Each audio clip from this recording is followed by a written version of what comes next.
เ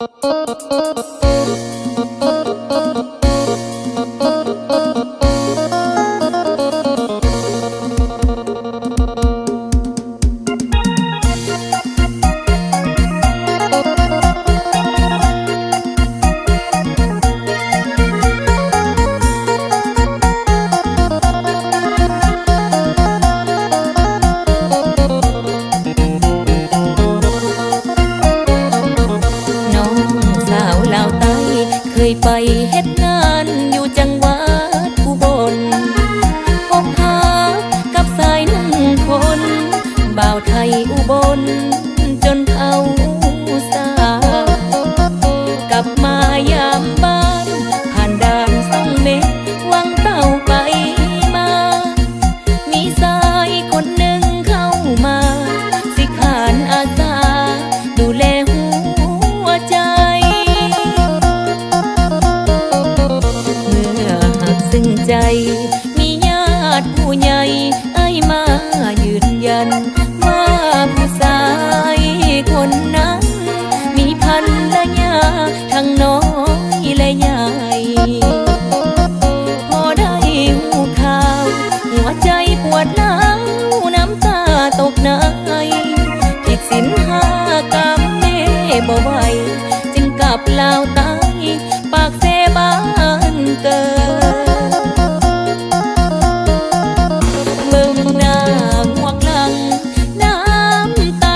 ไหลลงหำแก้มตำรวจก็มอจนแน่แถมยังยื่นผ้าเย็นให้ปิดเครื่องทันที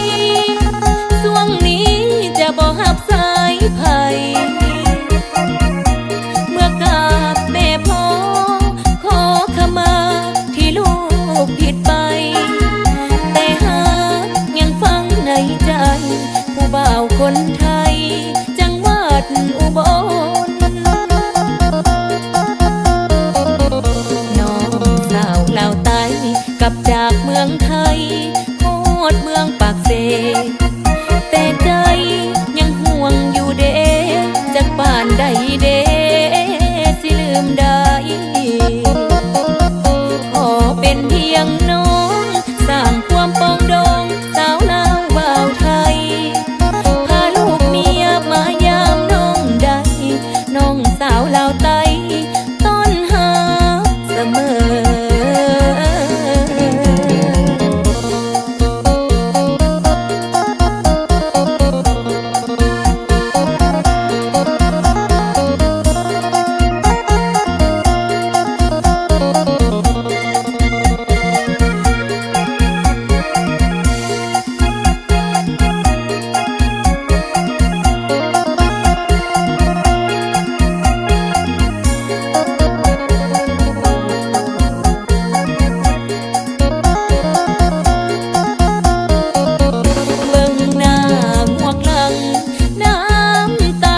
ไหลลงหำแก้มตำรวจก็มอจนแน่แถมยังยื่นผ้าเย็นให้ปิดเครื่องทันทีช่วงนี้จะบ่หับสายไผ่เมื่อกราบแม่พ่อขอขมาที่ลูกผิดไปแต่หากยังฟังในใจผู้บ่าวคนไทยจังหวัดอุบล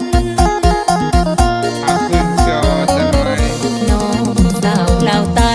กลับจากเมืองไทยโคตรเมืองปากเซ